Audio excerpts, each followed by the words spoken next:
مت گھبراؤ، 5 سال کا بچہ بھی پڑھ لے گا، 50 سال کا بڈھا بھی پڑھ لے گا، 55 میں بھی پڑھ لے گا، 55 میں بھی پڑھ لے گا۔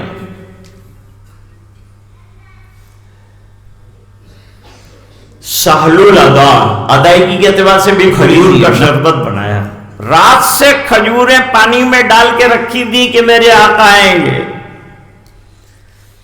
صبح میں وہ کھجور کو مسل کر بہترین چھان کر شربت بنایا۔ کھجور کا شربت صحت کے لیے بہت مفید ہے۔ حضرت نے فرمایا وہ تمہارا امتحان تھا، پیالے میں تم سے چوہا نہیں سنبھلتا، اس میں اعظم کیا سنبھالو گے؟ بسم اللہ الرحمن الرحیم، الحمد للہ رب العالمین، والعاقبۃ للمتقین،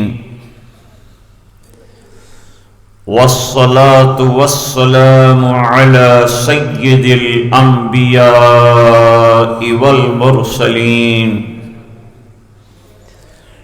محمد وعلى آلہ وصحبہ اجمعین، اما بعد،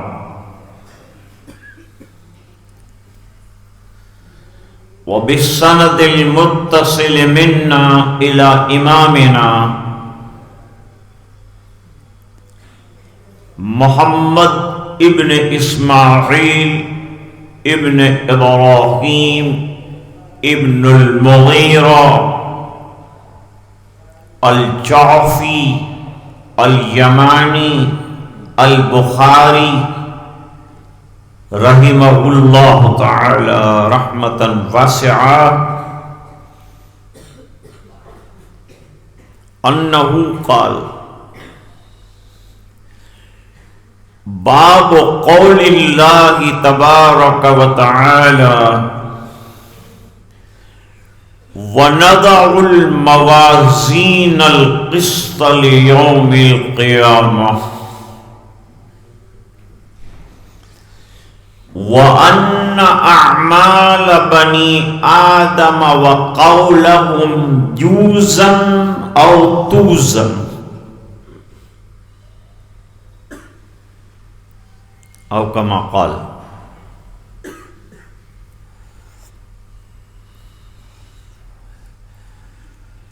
صدق البخاری رحمہ اللہ،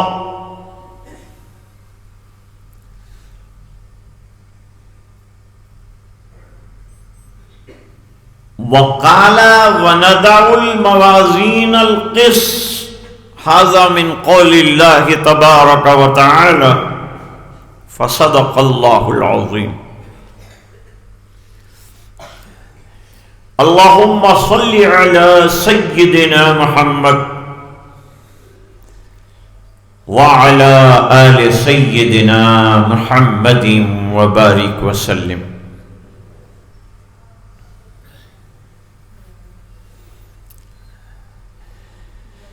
بخاری شریف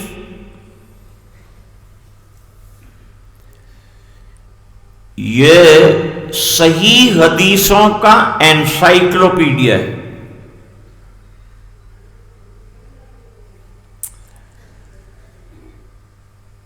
اس میں مختلف شعبوں کی مختلف احادیث ہمیں مل جاتی ہیں، چاہے وہ معاملات ہوں، چاہے وہ اخلاقیات ہوں، چاہے وہ عقوبات ہوں، چاہے وہ عبادات ہوں، چاہے وہ معاملات ہوں۔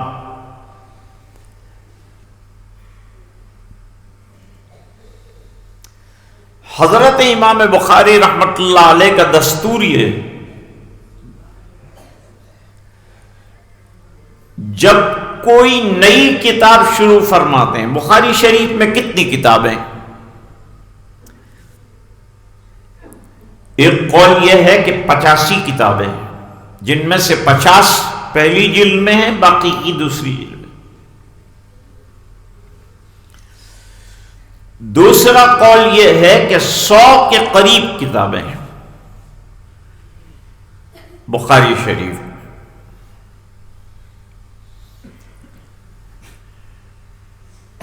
اور ہر کتاب کے ماتحت ابواب آتے ہیں. امام بخاری رحمۃ اللہ علیہ کا دستور یہ ہے کہ کتاب کو شروع کرتے ہیں کتاب اللہ کی آیات سے. کیوں اس طرح سے شروع کرتے ہیں؟ شارحین حدیث فرماتے ہیں استشہادت، بطور گواہی کے اور شہادت کے وہ قرآن کریم کی آیات لاتے ہیں. اور دوسرا تیمنن و استبراکن، قرآن کریم سے زیادہ بڑی برکت والی کوئی کتاب نہیں ہے، اس بنا پر قرآن کریم کی آیات سے برکت حاصل کرنا چاہتے ہیں.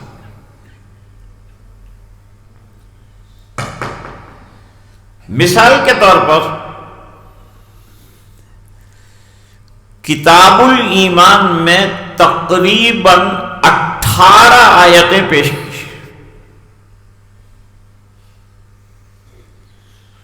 اور کتاب العلم میں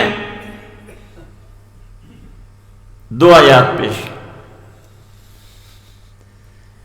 ایک آیت پیش کی انما یخشی اللہ من عبادہ العلماء، اس سے علم پر روشنی پڑے گی. پوری کتاب العلم یہ آیت کی شرح ہے. اور امام بخاری کا انتخاب بڑا نایاب ہوتا ہے چونکہ وہ حافظ قرآن بھی ہیں. امام بخاری رحمۃ اللہ علیہ کا ہر 3 دن میں قرآن شریف ختم کرنے کا معمول رہا، اور رمضان المبارک میں دن میں 1 ختم، رات کو 1 ختم اور تراویح میں 1 ختم.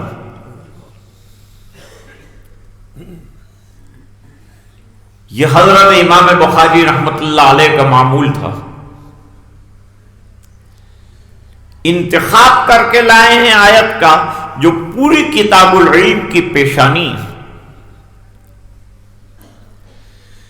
وہ ہے وَقُلْ رَبِّ زِدْنِي عِلْمًا. اے نبی اللہ سے دعا کیجئے کہ میرے علم میں اے اللہ اضافہ فرما. کھانے میں قناعت، پینے میں قناعت، دولت کی کمائی میں قناعت مطلوب ہے، لیکن علم میں قناعت مطلوب نہیں.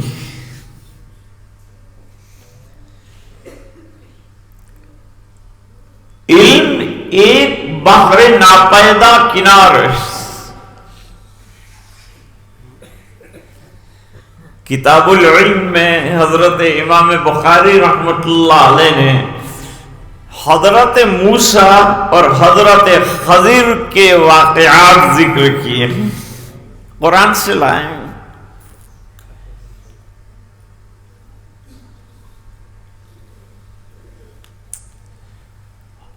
حضرت موسیٰ علیہ السلام نے اپنی قوم میں وعظ کہا، جیسا کہ نبیوں کا طریقہ ہوتا ہے. ہر نبی داعی ہوتا ہے، کوئی نبی گونگا نہیں ہوا، بہرا بھی نہیں ہوا، نابینا رہے ہیں.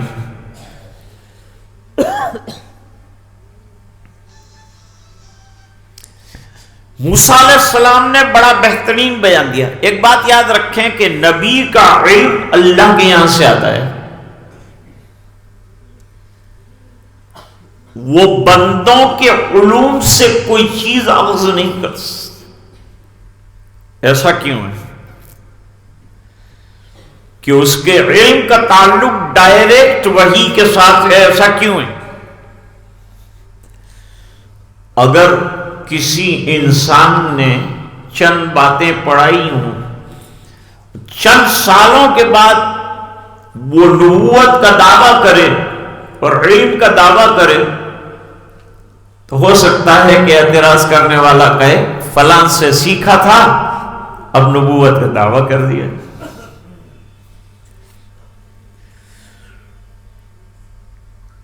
تو دنیا کے اہل علم سے منقطع کر دیا، سیدھا اوپر سے علم آتا ہے نبی کے پاس۔ حضرت حکیم الاسلام رحمت اللہ علیہ فرماتے تھے کہ حضرت عیسیٰ علیہ السلام کو والدہ نے پڑھنے کے لیے بٹھایا،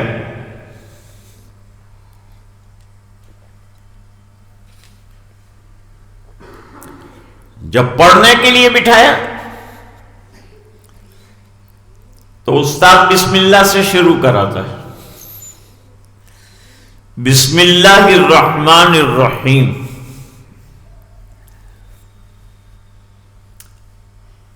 حضرت عیسیٰ علیہ السلام چھوٹے ننھے مننے، انہوں نے سوال کیا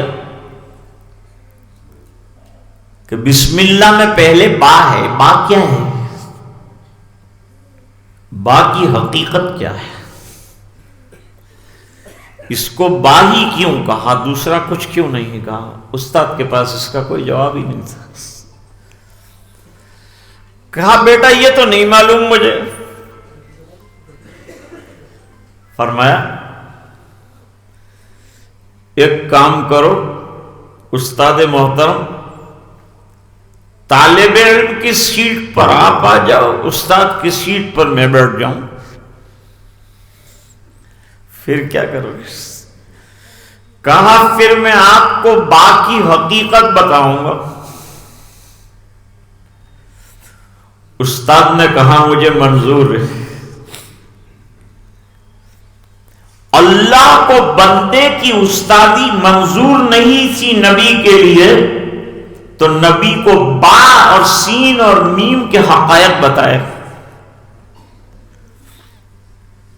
پھر علماء نے لکھا ہے کہ قرآن شریف الف سے کیوں شروع نہیں ہوا، با سے کیوں شروع ہوا ہے؟ بسم اللہ پہلی آیت ہے، کیوں؟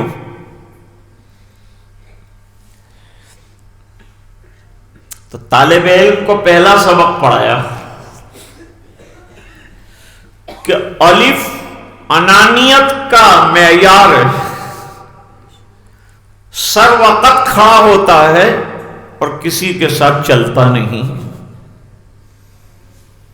اپنی لے کے چلتا ہے۔ الف میں انانیت کی بو آتی، اس لیے الف سے شروع نہیں کیا۔ اور با کے بارے میں علماء نے فرمایا اتنی مظلوم ہے کہ کھڑی نہیں ہو سکتی، لیٹی ہوئی ہے۔ علم کے لیے تواضع درکار ہے،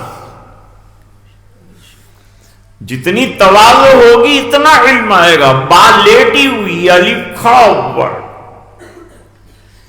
با لیٹی ہوئی ہے اور کہتی ہے اوپر نقطے رکھو تو تا بن جاؤں گی، نیچے نقطے رکھو تو با بن جاؤں گی، تم جو بنانا چاہتے ہو میں بن جاؤں گی۔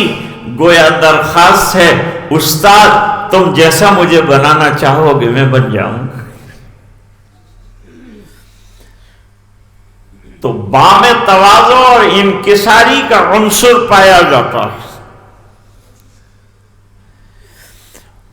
اور با کو سین کے ساتھ ملاؤ، بیم کے ساتھ ملاؤ، تا کے ساتھ ملاؤ، سب کے ساتھ مل کر چلنے کے لیے تیار ہے، جبکہ الف میں یہ بات نہیں۔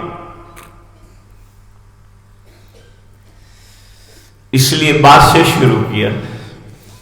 استاد کو یہ حقیقت معلوم ہی نہیں تھی، انہوں نے کان پکڑ لیے کہ تجھے آتا ہے مجھے نہیں آتا۔ اللہ نے اپنے قاعدے کو برقرار رکھا کہ نبی کو علم میں دوں گا، بندے نہیں دیں گے۔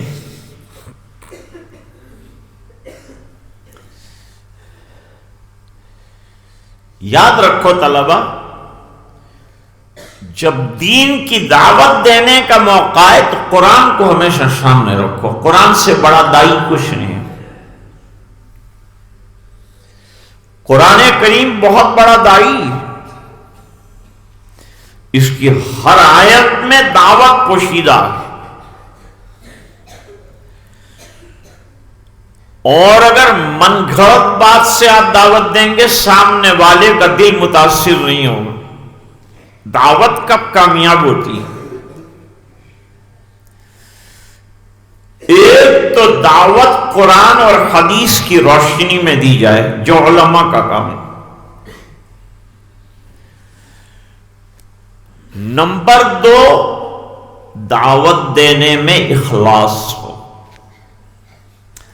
حضرت مولانا الیاس صاحب رحمت اللہ علیہ نے فرمایا کہ ہمارا کام ہے بے طلب لوگوں کے پاس بے غرض جانا، جن میں طلب بالکل نہیں ہے دین کی ان کے پاس جانا، اور بے غرض جانا صرف اللہ کو راضی کرنے کے لیے جانا۔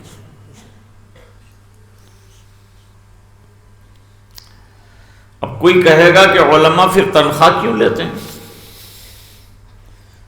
للہ فی اللہ کام۔ جواب یہ ہے کہ جو علم پڑھاتے ہیں اس کی تنخواہ نہیں لیتے، اس کی تنخواہ ہو ہی نہیں سکتی۔ کوئی ہمیں ایک الف کی تنخواہ نہیں دے سکتا، لیکن 7 بجے سے لے کر 11 بجے تک کا ٹائم امت کو دے دیا۔ یہ ٹائم اگر کاروبار میں لگاتا تو کئی لاکھ روپے کماتا، لیکن اس نے اللہ کے دین کے لیے ٹائم کو وقف کیا ہے، تنخواہ وہ ٹائم کی لی جاتی، دین کی نہیں لی جاتی۔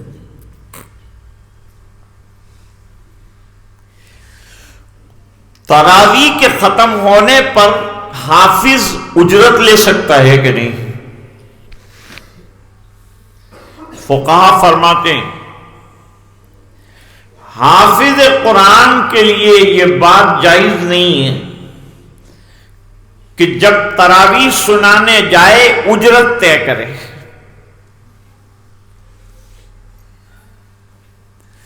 لیکن لوگوں کے ذمے ہے اس کی خدمت کرنا۔ پورا قرآن کریم سنایا، آپ نے سنا، ہم نے سنا، اتنی محنت سے اس نے سنایا، تو ہمارا حق بنتا ہے کہ ہم اپنے جیب خاص سے اس حافظ قرآن کریم کی عزت افزائی کریں اور اس کی خدمت کریں۔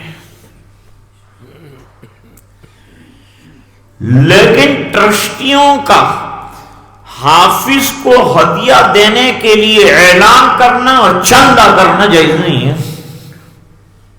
فقہا نے لکھا ہے۔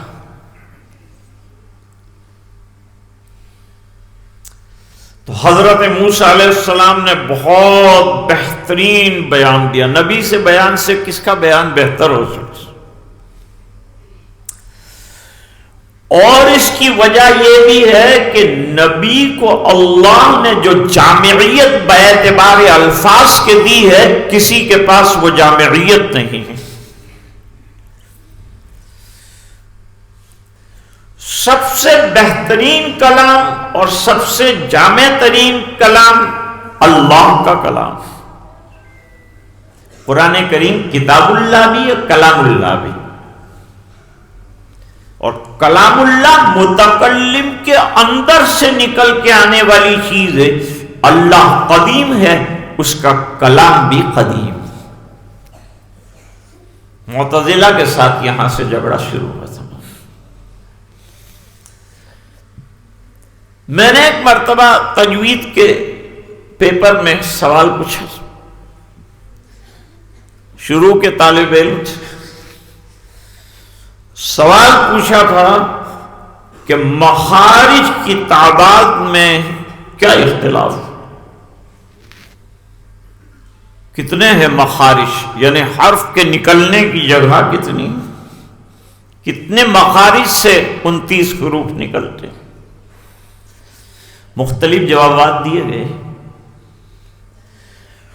ان میں سے ایک طالب علم نے یہ بھی لکھا کہ اختلاف بری چیز ہے، آپ نے خود فرمایا تھا، اس لیے ہم اس اختلاف سے گریز کرنا چاہتے ہیں۔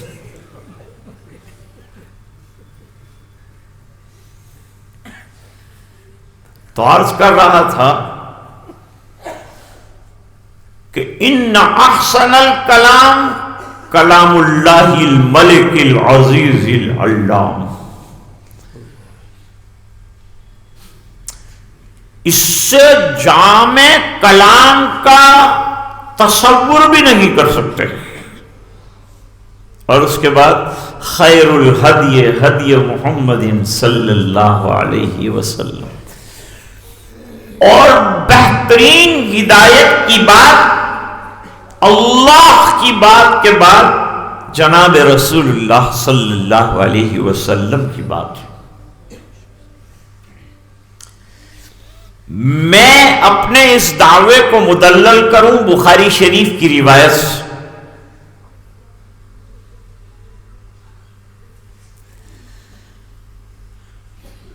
ایک صحابی ہیں حکیم ابن حزام، بڑے سخی صحابی،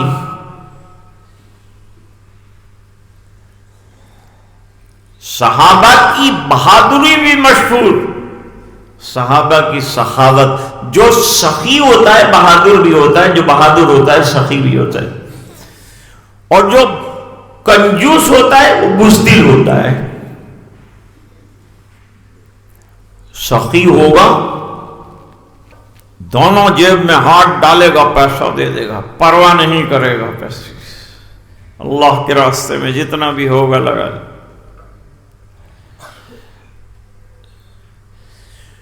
حکیم ابن حزام کا ایک بڑا پوائنٹ یہ ہے، پلس پوائنٹ، کہ ان کی ولادت کعبۃ اللہ کے اندر ہوئی۔ چار دیواری ہے نا، اس کے اندر ان کی ولادت ہوئی۔ سعادت اللہ نے یہ عطا فرمائی کہ فتح مکہ کے موقع پر مسلمان ہوئے۔ اسلام لانے سے پہلے سخی تھے، 100 غلام آزاد کیے، 100 باغیاں آزاد کی، 100 اونٹ ضرورت مندوں کو دیے۔ کیلکولیشن پلس مائنس ہو سکتا ہے۔ اب فتح مکہ کے موقع پر اللہ نے ہدایت عطا فرمائی، ایمان قبول کیا، تو حضور پاک صلی اللہ علیہ وسلم سے سوال کیا کہ اسلام سے پہلے میں نے بہت خیر کے کام کیے ہیں، کیا دین قبول کرنے کے بعد کفر کی حالت میں کیے ہوئے اعمال عند اللہ مقبول ہوں گے؟ سرکار نے جواب عنایت فرمایا جامع، اسلمت علی ما سلفک من خیر، تجھے اسلام کی دولت جو ملی ہے وہ اسی خیر کے کاموں کی برکت سے ملی۔ These are the very compact words of the beloved Prophet صلی اللہ علیہ وسلم۔ یہ جامع ترین ہے۔ حضرت موسیٰ علیہ السلام کے بیان کے بعد ایک صاحب کھڑے ہو گئے، کھڑے ہو کر انہوں نے ایک سوال کیا، من عالم فی الارض یا موسیٰ، اے موسیٰ روئے زمین پر سب سے بڑا عالم کون ہے؟ نبی سب سے بڑا عالم ہوتا ہے کیونکہ اس کا کوئی استاد نہیں ہوتا، استاد اللہ ہوتا ہے۔ تو بلا تکلف حضرت موسیٰ علیہ السلام نے فرمایا انا عالم، میں ہوں سب سے زیادہ علم والا۔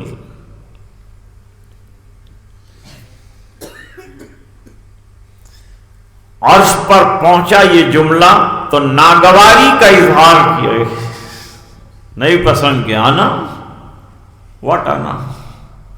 آنا کیا ہے؟ کیا جواب دینا چاہیے تھا؟ فرمایا کہ جواب دینا چاہیے تھا اللہ عالم، اللہ سب سے زیادہ علم والے ہیں، اس سے بڑا علم والا کوئی نہیں۔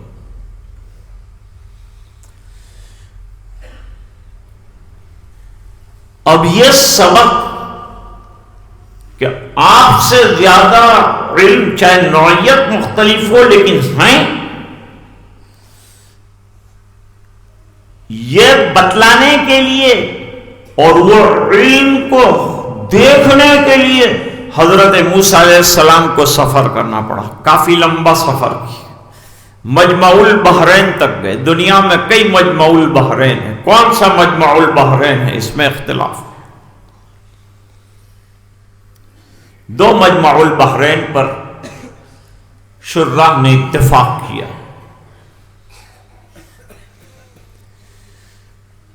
حضرت خضر سے ملاقات ہوئی، سفید چادر کے اندر لیٹے ہوئے تھے، طالب علم کے لیے سفید لباس مناسب۔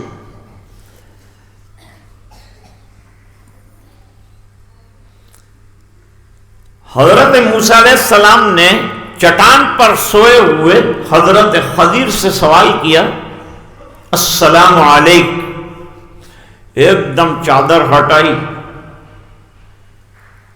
من این انت یا شیخ، کہاں سے آئے ہو تم؟ وانا بیارضک السلام، ہمارے یہاں تو سلام کوئی نہیں کرتا۔ فرمایا انا موسیٰ بنی اسرائیل نبی من الانبیاء، میں نبی ہوں اور مبعوث ہوں اور آپ کے پاس علم حاصل کرنے کے لیے بھیجا گیا ہوں۔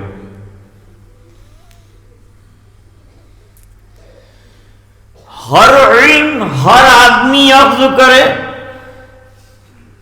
یہ بھی مشکل ہوتا ہے۔ ایک بزرگ کے یہاں ایک آدمی رہا، 10 سال رہا، اور 10 سال کے اندر اس نے کہا حضرت اب مجھے جو ہے آپ اس میں ذات سکھا دیجیے، اس میں اعظم بتا دیجیے۔ ٹھیک، ایک پیالہ دیا، اس کے اوپر ایک پلیٹ ڈالی ہوئی اور کہا 4 کلومیٹر پر میرے ایک شاگرد رہتے ہیں، ان کو من وعن یہ پہنچا تھا۔ گئے، آدھے راستے میں سوچا 5 کلومیٹر کے راستے تک بھیج رہے ہیں، یہ پیالے میں ہے کیا ہے، کتنا لمبا سفر طے کیا۔ تو پلیٹ جو ہٹائی تو اندر سے چوہا نکل کر بھاگ گیا۔ اب ایک ہاتھ میں پلیٹ ایک ہاتھ میں پیالہ لے کر شیخ کے پاس پہنچ، بھائی پہنچا دیا پیالہ، فرمایا اس میں تو چوہا تھا، وہ تو راستے میں سے نکل کے چلا گیا۔ کیوں آپ نے چوہا بھیجا تھا؟ حضرت نے فرمایا وہ تمہارا امتحان تھا، پیالے میں تم سے چوہا نہیں سنبھلتا، اس میں اعظم کیا سنبھالو گے؟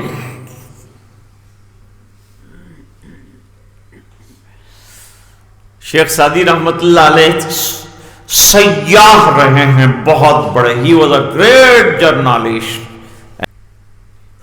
بے ہنر را علم و فن آموختن،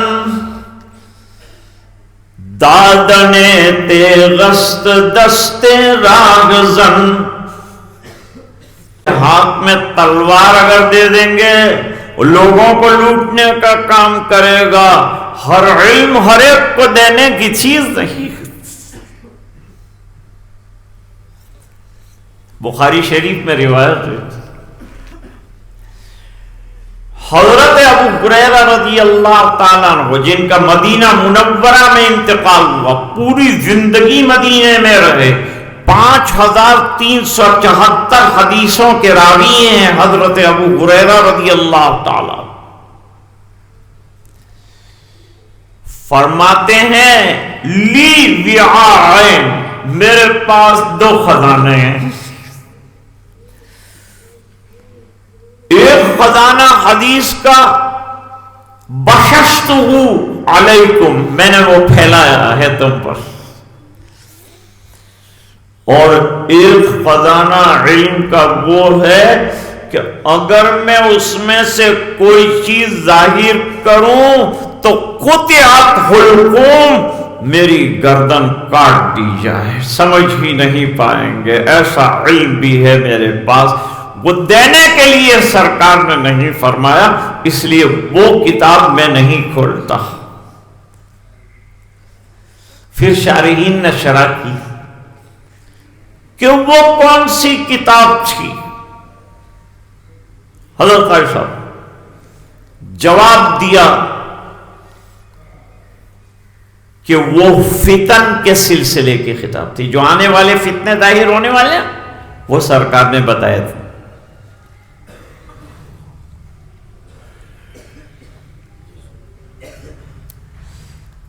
حضرت موسیٰ علیہ السلام علم لینے گئے تھے۔ علم منت سماجت سے آتا ہے، محنت سے آتا ہے، بغیر محنت اور مجاہدے کے علم نہیں آتا۔ مجاہدے کا عالم یہ ہے کہ امام بخاری رحمت اللہ علیہ فرماتے ہیں مجھ پر 10 دن ایسے گزرے ہیں جس میں مجھے روٹی اور سالن نہیں ملا، بلکہ درختوں کے پتے چبا کر میں نے سفر کیا حدیث حاصل کرنے کے لیے۔ حافظ ابن مندہ نے لکھا کہ ایک محدث نے لگاتار 2 مہینے حدیث حاصل کرنے کے لیے پیدل سفر کیا، جس میں ان کو کئی مرتبہ خون کا پیشاب آیا۔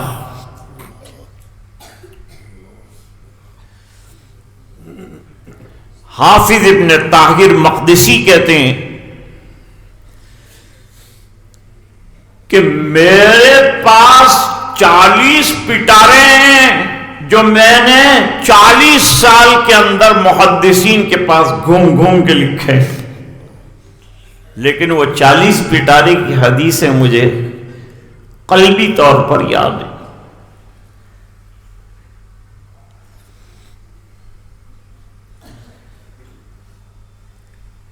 ایک محدث کے بارے میں جن کو ابن جوزی کہتے ہیں، پہلے زمانے میں یہ شاندار قلمیں نہیں ہوا کرتی تھی، تراشے جاتے تھے قلم اور تراش کر اس سے لکھتے تھے۔ وہ تراشا جمع کیا تھا، وہ تراشا اتنا ہو گیا کہ انتقال کے وقت وصیت فرمائی کہ مجھے جب غسل دیا جائے تو میری تحریروں کے تراشے جو بچ گئے ہیں اس سے پانی گرم کیا جائے اور اس سے غسل دیا جائے، مجھے مغفرت کی امید ہے۔ اور تراشے سے پانی گرم کیا گیا، پھر بھی آدھا تراشا بچ گیا۔ اتنی محنت کرنی پڑتی۔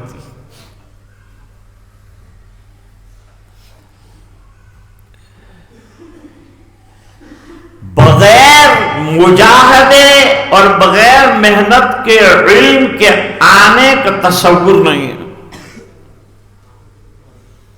لیکن ایک بات سمجھو بچوں، ہر چیز کی ایک زکوٰۃ ہوتی ہے۔ سونے کی زکوٰۃ، چاندی کی زکوٰۃ، غلے کی زکوٰۃ، جانوروں کی زکوٰۃ،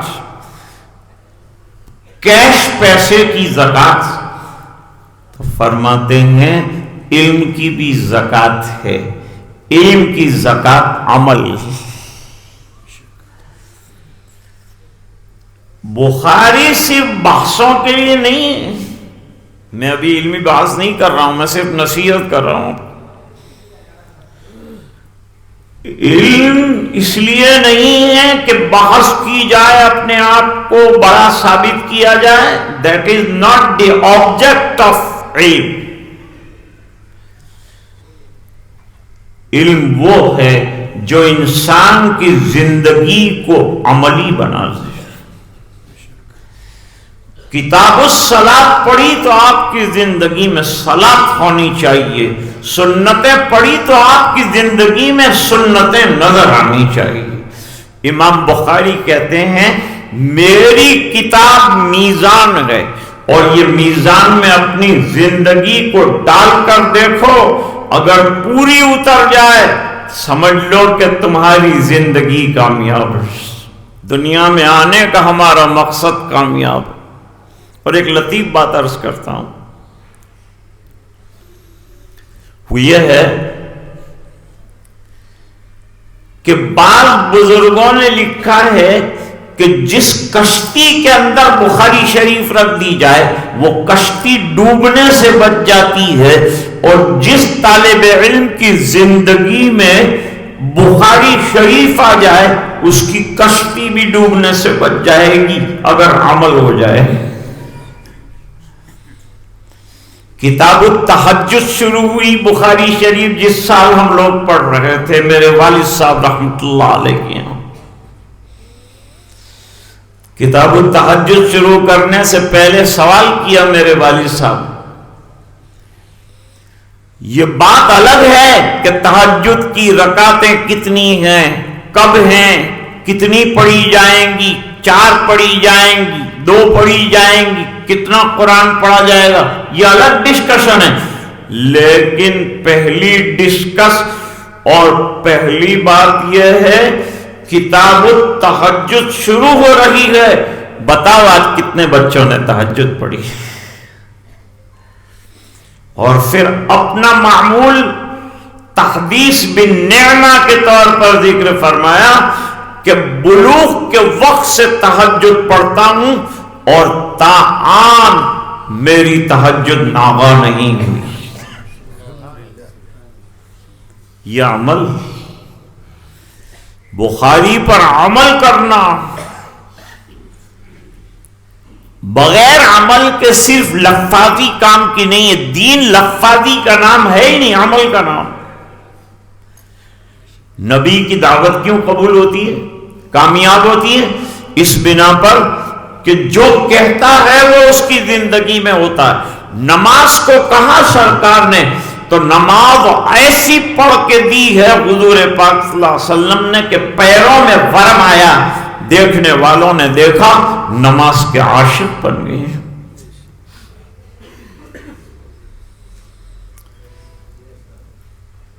اب لے کے چلے، بہت لمبا واقعہ ہے، امام بخاری رحمت اللہ علیہ نے موسیٰ اور خضر کا واقعہ 3 یا 4 مرتبہ ذکر کیا ہے، اور انما الاعمال بالنیات والی حدیث تقریباً پوری بخاری شریف میں 7 مرتبہ لائے ہیں، اور حدیث ہرقل تقریباً 19 مرتبہ لائے ہیں۔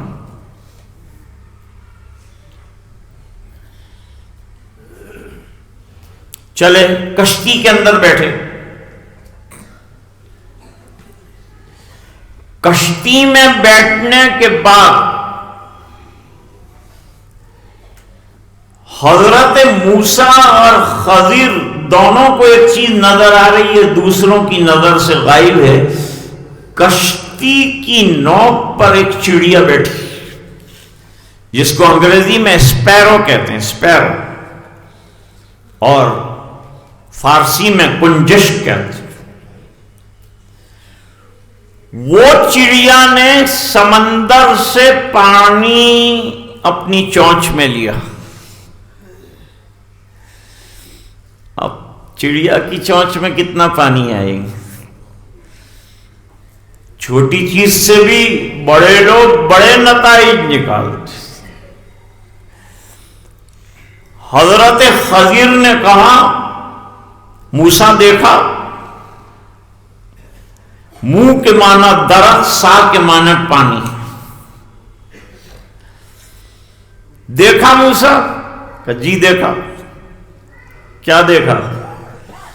کہ وہ چڑیا نے اپنی چونچ میں سمندر سے تھوڑا سا پانی اٹھایا۔ حضرت خضر نے فرمایا اس میں ہمارے لیے سبق ہے۔ سبق یہ ہے کہ اللہ کا علم سمندر ہے، اور پوری دنیا کو جو علم ملا ہے وہ چڑیا کے چونچ کا پانی۔ کون ہے جو اپنے علم پر گھمنڈ کر سکتا؟ جتنا آپ جانتے ہیں اس سے زیادہ وہ علم ہے جو آپ نہیں جانتے۔ اسی کا نام علم ہے کہ آدمی کو اپنی ہیچ مدانی کا اقرار ہو جائے کہ مجھے کچھ نہیں آتا۔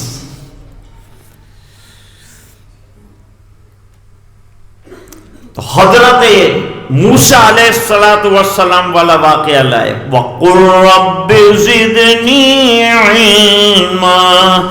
اس سے یہ مسئلہ بھی کلیئر ہو گیا کہ نبی کو غیب کا علم نہیں ہوتا، صرف اللہ۔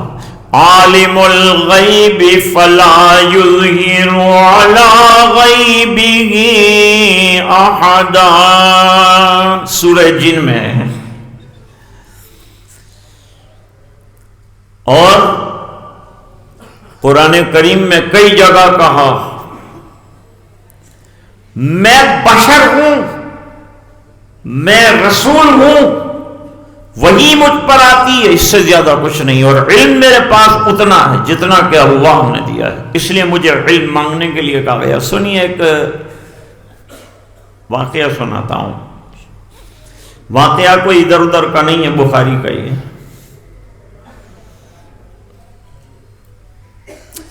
حضور پاک صلی اللہ علیہ وسلم ایک انصاری لڑکی کی شادی ہوئی تو اس کی خیر خبر لینے کے لیے دلہن کے گھر گئے دوسرے دن۔ ایک بات اور یاد رکھیے کہ سرکار رسول ہیں، نبی ہیں، اور مدینے کے حاکم بھی ہیں، والی مدینہ میں۔ دل روزہ رسول کی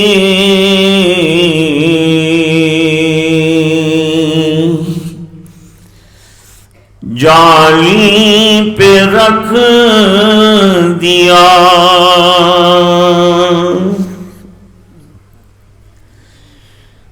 دل روزہ رسول کی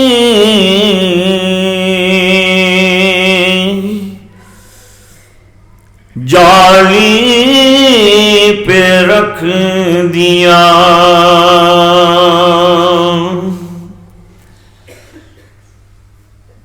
اور میں نے یہ پھول نور کی ڈالی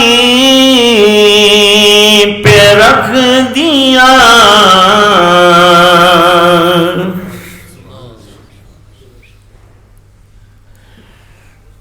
اپنا وجود اپنا عدم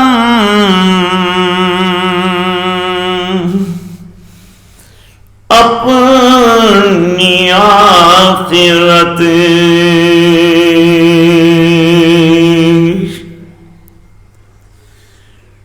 اپنا وجود اپنا عدم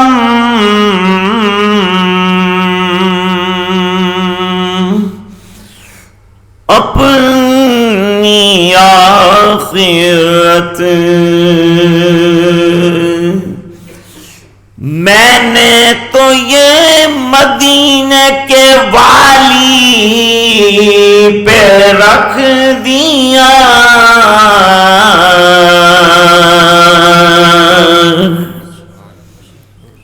سرکار مدینے کے والی بھی۔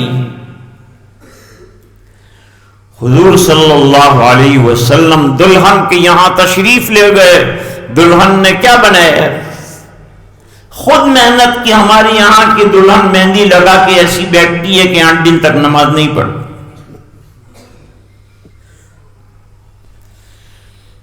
دلہن اٹھی، آقا ہے میرے گھر، چلو حضرت کے لیے شربت بناؤ۔ تو کھجور کا شربت بنایا، رات سے کھجوریں پانی میں ڈال کے رکھی تھی کہ میرے آقا آئیں گے. صبح میں وہ کھجور کو مسل کر بہترین چھان کر شربت بنایا. کھجور کا شربت صحت کے لیے بہت مفید ہے.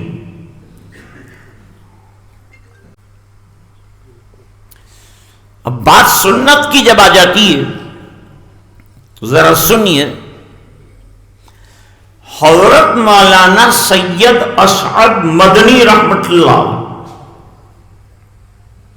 شوگر کے مریض تھے، لیکن روزانہ صبح میں بڑا چمچ شہد کا پیتے تھے. لوگوں نے کہا حضرت ڈاکٹر کہتے ہیں شہد کے اندر بہت شوگر ہے. کہا تیرا ڈاکٹر کہتا ہے شہد میں شوگر ہے، میرا ڈاکٹر کہتا ہے شہد میں شفا ہے. قرآن کریم میں فرمایا فیہ شفاء للناس. تیرا ڈاکٹر کتنے بھی نقصان بتائے گا، میرے ڈاکٹر نے فائدہ بتایا. میں سنت سمجھ کے 25 سال سے پیتا ہوں، میرا شوگر بڑھتا نہیں. سنت پر عمل کرو تو نقصان نہیں ہے دوست.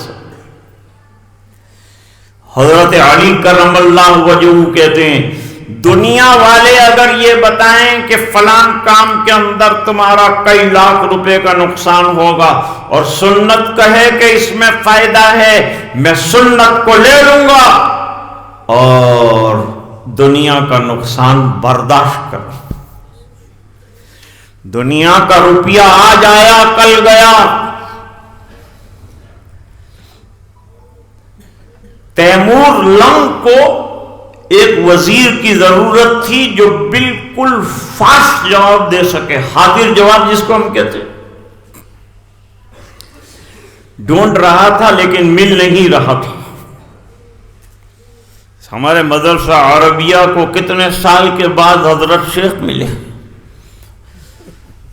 شیخ حسن ڈھونڈتے ڈھونڈتے تھک گئے، لیکن ہیرا تو یہیں. اللہ تعالیٰ نے ملوا دیا، مدرسہ آباد ہوا، اللہ کا فضل ہوا. تو ایک قافلہ باہر سے آیا ہوا تھا. یہ لطیفہ ہے، کثیفہ نہیں. وہ جو آدمی آیا وہ نابینا تھا لیکن حاضر جواب بہت تھا. لوگوں نے کہا اس کو بادشاہ کے پاس لے جانا چاہیے، یہ وزیر بننے کے قابل، لیکن تکلیف اس کی یہ ہے کہ یہ اندھا ہے. گئے بادشاہ کے پاس. بھائی کون ہو؟ میں باہر قافلے میں سے آیا ہوں.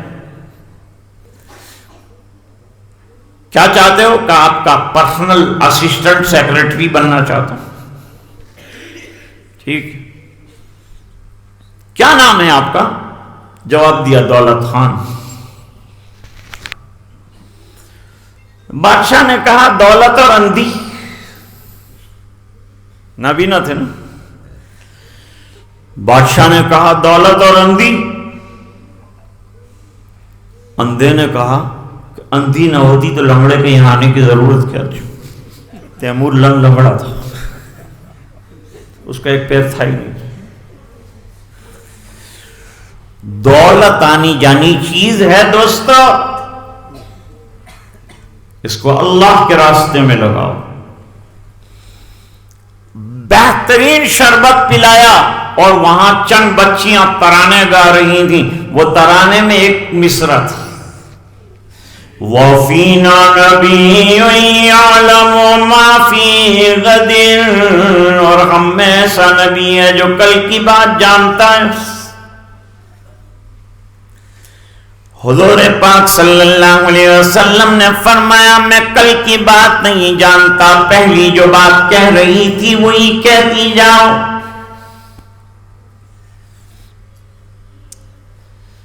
آج کا سبق کیا ہوا بھائی؟ سبق تو وہی نصیحت. سبق تو حضرت ختم کرائیں.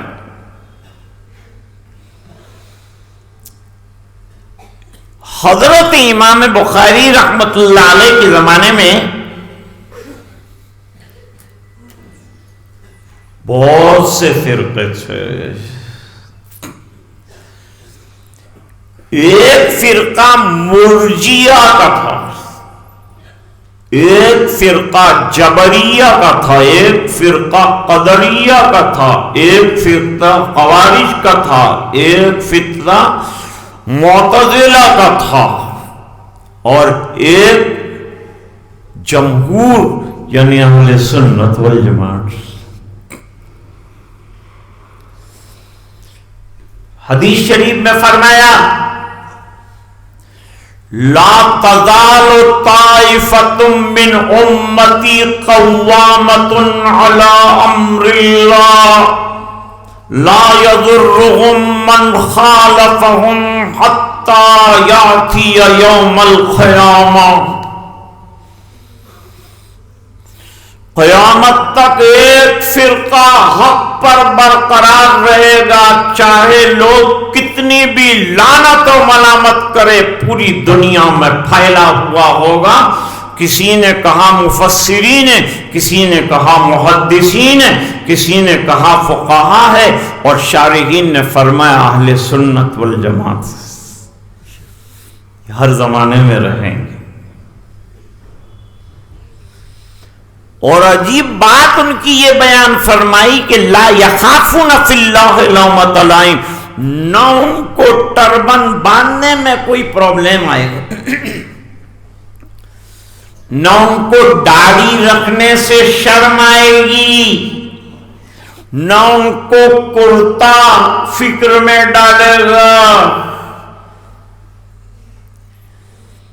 یہاں نوجوان بیٹھے ہیں، آج کل تو بچے بھی کرکٹ کے بڑے شائق ہو گئے. ہاشم املہ کا نام سنا ہے؟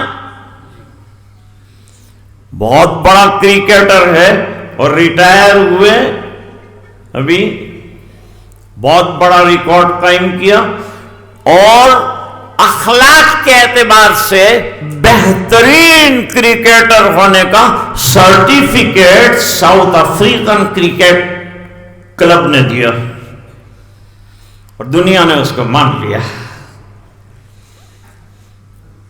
آپ کہتے ہیں کیا مسجد میں بیٹھ کر آپ کو کرکٹ کھلا رہا میں؟ ایک مولانا جمعہ کے دن خطبہ دے رہے تھے بمبئی کے اندر، بھیڑ بہت ہوتی، خطبہ ہو رہا تھا، پھر لمبی نماز حضرت نے پڑھائی. قاری سلیم تو چھوٹی قرات پڑھ. ایک مقتدی ذرا جذباتی تھا، وہ باہر روڈ کے اوپر نماز پڑھ رہا تھا، وہ حضرت کے پاس گیا اور جا کر کہا حضرت آپ نے اتنی لمبی نماز پڑھے، ہمارے تلوے جلنے لگے، دھوپ تھی باہر، صفیں نہیں تھی. تو امام صاحب جوش میں آ گئے کہ پھر جہنم میں کیسے رہو گے؟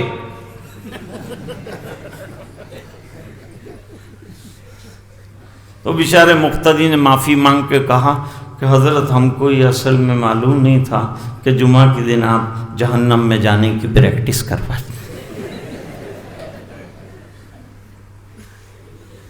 ہم تو یہ سمجھتے تھے کہ آپ جنت میں لے جانے کی محنت میں لگے. ہاشم املہ صاحب کو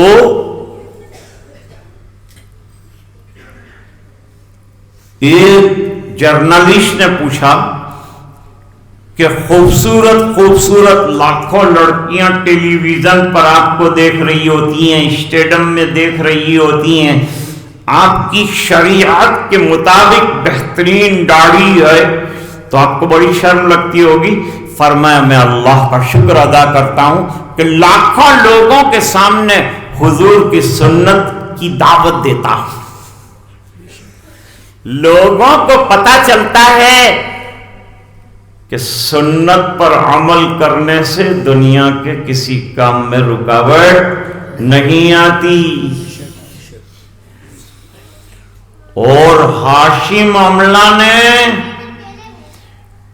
ایک دن ایک منٹ کسی غیر محرم لڑکی کے ساتھ ہی ہاں نہیں کیا. ایسا کیوں نہیں کیا؟ جانتے ہو؟ میں بتاتا ہوں، ذرا پانی پیتا ہوں۔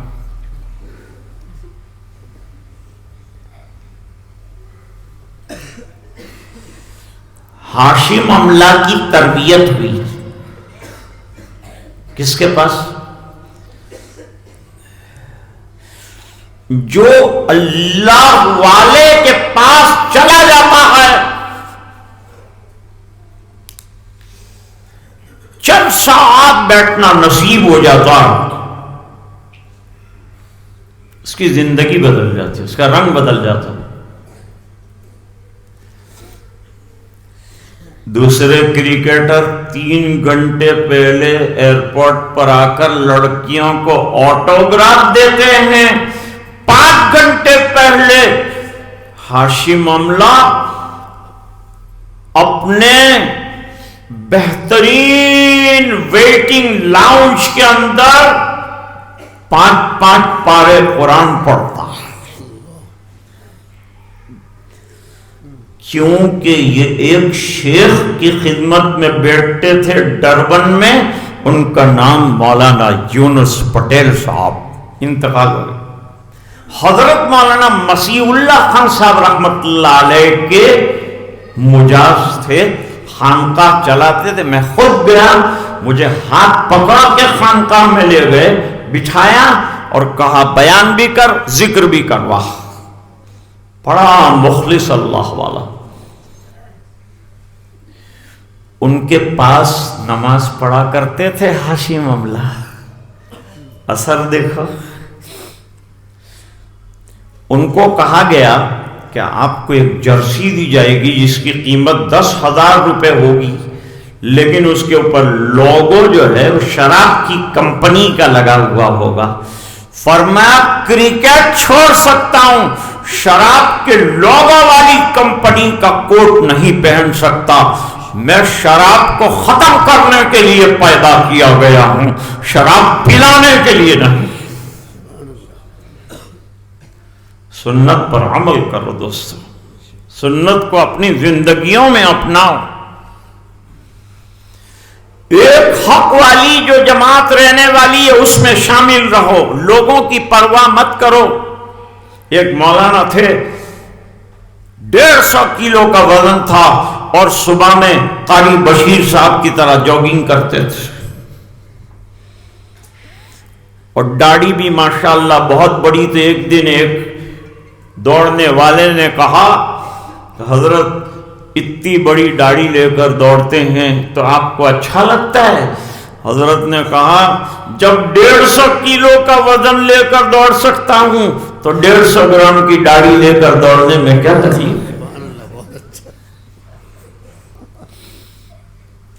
تو میں عرض کر رہا تھا کہ امام بخاری رحمت اللہ علیہ نے جتنے ان کے زمانے میں فرق باطلہ تھے تمام کا ایک ایک ایک کر کے رد کیا ہے،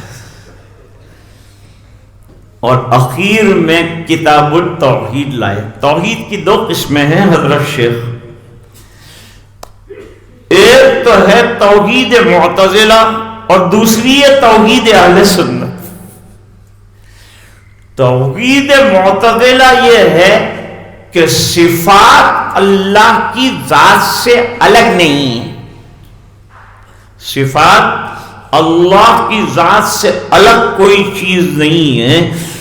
تو یہ جو کہا کہ باری تعالیٰ میزان قائم کریں گے، اس کی تعویل کرتے ہوئے فرمایا ان لوگوں نے کہ اللہ تعالیٰ عدل سے کام لیں گے، یہ مطلب ہے۔ ہمارے علماء جانتے ہیں کہ کوئی مجازی معنی اس وقت لیا جاتا ہے جب حقیقی معنی مشکل ہو۔ کیا حقیقی معنی لینا مشکل ہے اللہ کے لیے؟ میزان کا قائم کرنا مشکل ہے اللہ کے لیے؟ وزن کرنا مشکل ہے اللہ کے لیے؟ نہیں ہے۔ تو معتزلہ کو رد کر دیا۔ رد یہ کیا کہ اگرچہ اعمال نظر نہیں آتے لیکن اللہ کے یہاں یہ نظر آئیں گے وہاں آنکھیں اور ہوگی، وہاں منظر اور ہوگا، وہاں سما اور ہوگا، وہاں عالم اور ہوگا۔ جو چیزیں یہاں نظر نہیں آتی وہاں نظر آئیں۔ ابن عباس رضی اللہ تعالی عنہما کا قول نقل کیا، ان الاعمال تتجسد، اعمال جو ہیں ان کو جسم دیا جائے گا۔ دیکھو قرآن شریف میں آیا ہے، جس نے مال کی زکوٰۃ نہیں دی وہ مال ایک گنجے سانپ کی شکل میں گلے کے اندر توق بنا کر ڈالا جائے گا۔ دیکھو نظر نہ آنے والی چیز وہ وہاں مرئی ہوئی کہ نہیں ہوئی۔ اس طرح نماز کو ایک شکل دیا جائے گا، روزے کو ایک شکل دیا جائے گا، قرآن کریم کو ایک شکل دیا جائے گا، ہر عمل کو شکل دیا جائے گا، اور اللہ تعالیٰ جنت کے اندر تین چیزیں بیان کی، تین اقوال۔ ایک قول یہ ہے کہ صاحب عمل کا وزن کیا جائے گا، ایمان والے کا جسم کا وزن زیادہ ہوگا اور غیر مسلم کا وزن کم ہوگا۔ صاحب عمل کا وزن ایک۔ نمبر دو، حدیث البطاقہ سے استدلال کیا اور فرمایا کہ صحف اعمال کا وزن کیا جائے گا۔ تھوڑا سا اصل سے ہٹ کر بات کر رہے ہیں، تھوڑا سا گھبرا گئے ہیں اعتراض سے، اس لیے انہوں نے یہ راستہ لے لیا۔ ایک نے کہا صاحب عمل کا وزن، ایک نے کہا صحیفہ عمل کا وزن، اور امام بخاری اور جمہور اس بات پر ٹکے ہوئے ہیں کہ عمل کا وزن، لیکن عمل کے وزن کی دلیل امام بخاری نہیں لائے،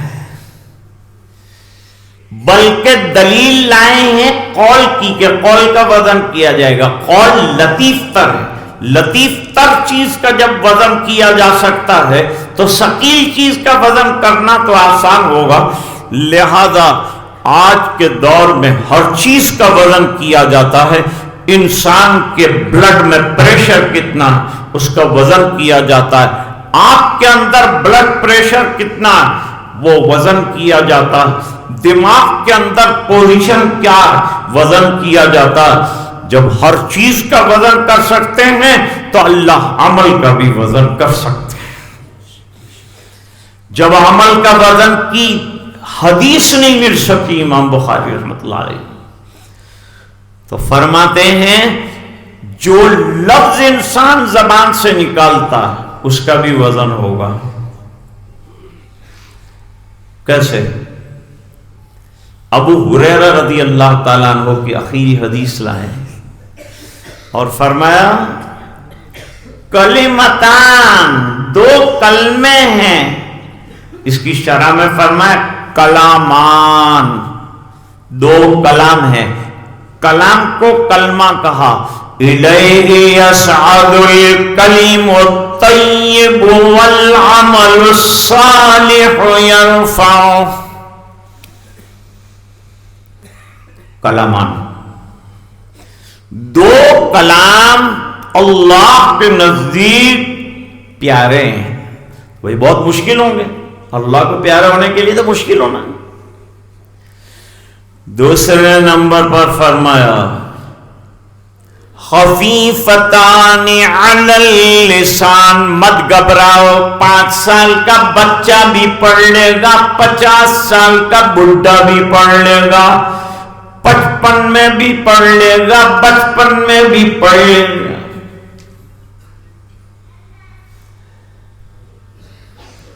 سہل الادا، ادائیگی کے اعتبار سے بالکل ایزی ہے۔ نمبر 3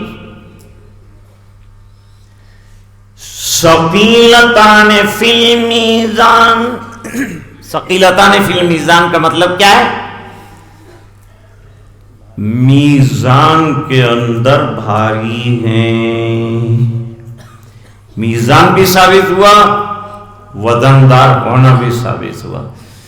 یہ اخیری جو دو لفظ ہیں ثقیلتان فی المیزان، یہ امام بخاری کا مستدل ہے۔ بچوں یہ امام بخاری کا کیا ہے؟